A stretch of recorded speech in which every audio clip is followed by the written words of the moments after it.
हिमाचल में कर्मचारियों को डीए देने के बाद अब जेसीसी बैठक करवाने की तैयारी में सरकार, लंबित मांगों पर बनेगी बात।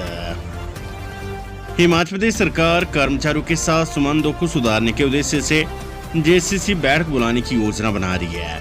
हाल ही में कर्मचारियों को 3% महंगाई भत्ता डीए मिलने के बाद सरकार और कर्मचारियों के बीच का माहौल बेहतर हुआ है। इस स्थिति में कर्मचारियों की सबसे बड़ी संस्था की बैठक होने की संभावना बढ़ गई है। वर्तमान में प्रदेश सरकार के निकट प्रदीप ठाकुर और कर्मचारी राजनीति का केंद्र बन गया है।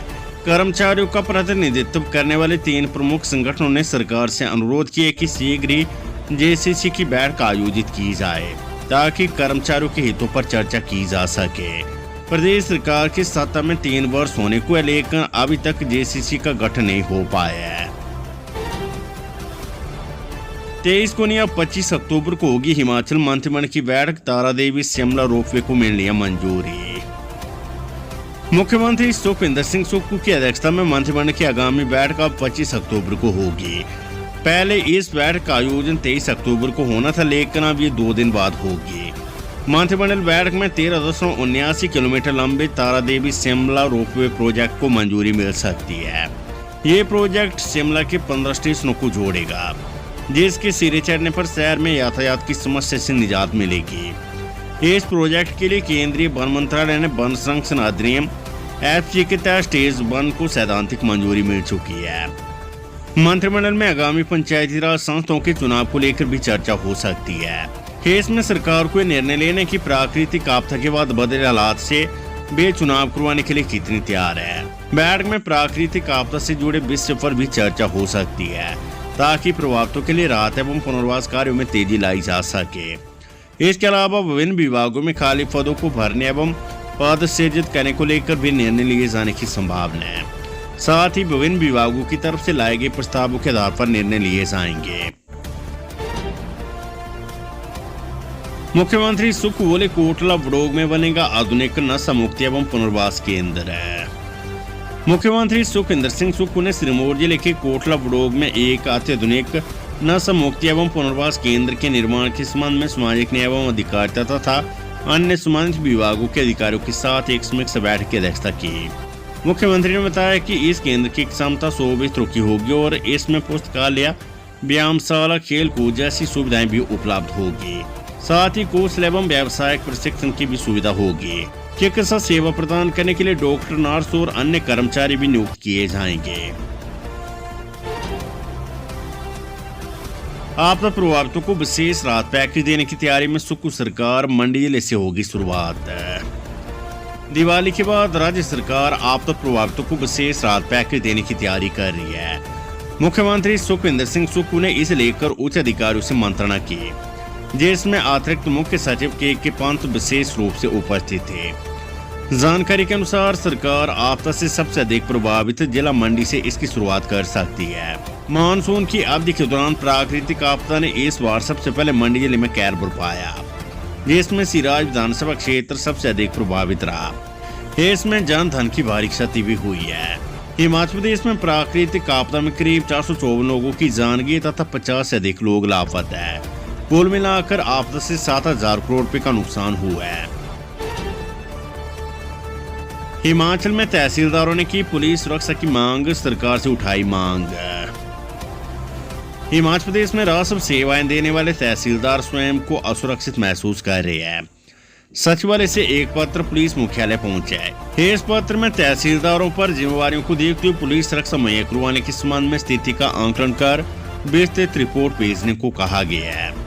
इस तरह की मांग तहसीलदारों की ओर से समय समय पर होती रही है। देखना ये कि पुलिस सुरक्षा की मांग को लेकर पुलिस महकमे द्वारा क्या रुख अपनाया जाता है। अब पुलिस विभाग तहसीलदारों की मांग पर विचार करेगा। इसके बाद मामला सरकार के पाले में जाएगा। प्रदेश में 131 तहसीलदार और 280 नायब तहसीलदार सेवारत है। लड़कियों की उच्च शिक्षा का खर्च उठाएगी सरकार। सीएम सुक्खू ने शिमला बालिका आश्रम में किया ऐलान। मुख्यमंत्री सुखविंदर सिंह सुक्खू ने शिमला के बालिका आश्रम में दीपावली मनाई और बालिकाओं को शुभकामनाएं दी। उन्होंने मुख्यमंत्री सुखाश्री योजना के बारे में बताया, जिसके तहत सरकार अनाथ बच्चों की शिक्षा और देखभाल का खर्च उठाएगी। 12वीं के बाद उच्च शिक्षा, हॉस्टल और कपड़ों का खर्च भी सरकार देगी। विवाह के लिए 2 लाख रुपए की सहायता भी प्रदान की जाएगी। हिमाचल में दिवाली की रात हुई 47 आग की घटनाएं, शिमला और कांगड़ा में सबसे ज्यादा नुकसान है। हिमाचल प्रदेश में दिवाली की रात आग की 47 घटनाएं पेश आई है। इनमें कोई भी जानी नुकसान नहीं हुआ है। आग की घटनाओं में 1 करोड़ 40 लाख रुपए का नुकसान हुआ और 19.50 करोड़ रुपए की संपत्ति को राख होने से बचाया गया है। प्रदेश में हुई आग की 47 घटनाओं में 18 मकानों और गौशालों को नुकसान हुआ है, जबकि 29 जंगल और अन्य जगह आग लगी है। इसके कारण पेड़ और घास आदि को नुकसान हुआ है। प्रदेश में दिवाली की रात पटाखे जलाने के दौरान कुछ लोगों की झुलसने की भी सूचना है। ऐसे में उन्हें अस्पताल ले जाना पड़ा। अकेले कांगड़ा जिले में 62 लोग पटाखों से झुलसने के बाद अस्पताल पहुंचे। प्रदेश में दिवाली की रात हुई आग की घटनाओं में जिला शिमला में सबसे अधिक 11, कांगड़ा में 10 घटनाएं पेश आई है। दिवाली के अवसर पर कहीं किसी तरह का नुकसान न हो, इसके लिए अग्निशमन विभाग के कर्मियों को मुस्तैद किया गया था। यही नहीं, अग्निशमन कर्मियों की छुट्टियां भी रद्द कर दी गई थी। पंचायत प्रधान ने तांत्रिक विद्या का डर दिखाकर स्कूल जा रही नाबालिग छात्रा से किया दुष्कर्म। हिमाचल प्रदेश के जिला शिमला में एक सनसनीखेज मामला सामने आया है। पुलिस थाना झाकड़ी के तहत पंचायत प्रधान पर अंधविश्वास की आड़ में एक 13 वर्षीय नाबालिग लड़की से दुष्कर्म का आरोप लगा है। पुलिस में दर्ज शिकायत के अनुसार आरोपित जगोरी पंचायत प्रधान किशोरी लाल ने 21 सितंबर को पीड़िता को उस समय रोका जब स्कूल जा रही थी। उसने छात्रा के गले में पहनी रुद्राक्ष की माला को छू कर कहा कि उसे झटका लगा है और इस माला को सिद्ध करना होगा, वरना इसके परिवार की मृत्यु हो जाएगी। उसने किसी को भी इस बारे में बताने पर गंभीर परिणाम भुगतने की धमकी दी। इसी डर का फायदा उठाकर आरोपित ने 15 और 17 अक्टूबर को पीड़िता को अपने घर बुलाया। वहां उसने नाबालिग के साथ जबरदस्ती दुष्कर्म किया। पीड़िता के अनुसार इस दौरान भी लगातार उसे अपनी तांत्रिक शक्तियों से डराता धमकाता रहा। पीड़िता की शिकायत पर झाकड़ी थाने में आरोपित प्रधान के खिलाफ पोक्सो अधिनियम के तहत मामला दर्ज किया गया है। पुलिस ने आरोपित को गिरफ्तार कर लिया है। Weather update. हिमाचल में फिर बदलेगा मौसम का मिजाज, ऊपरी इलाकों में बारिश बर्फबारी के आसार है।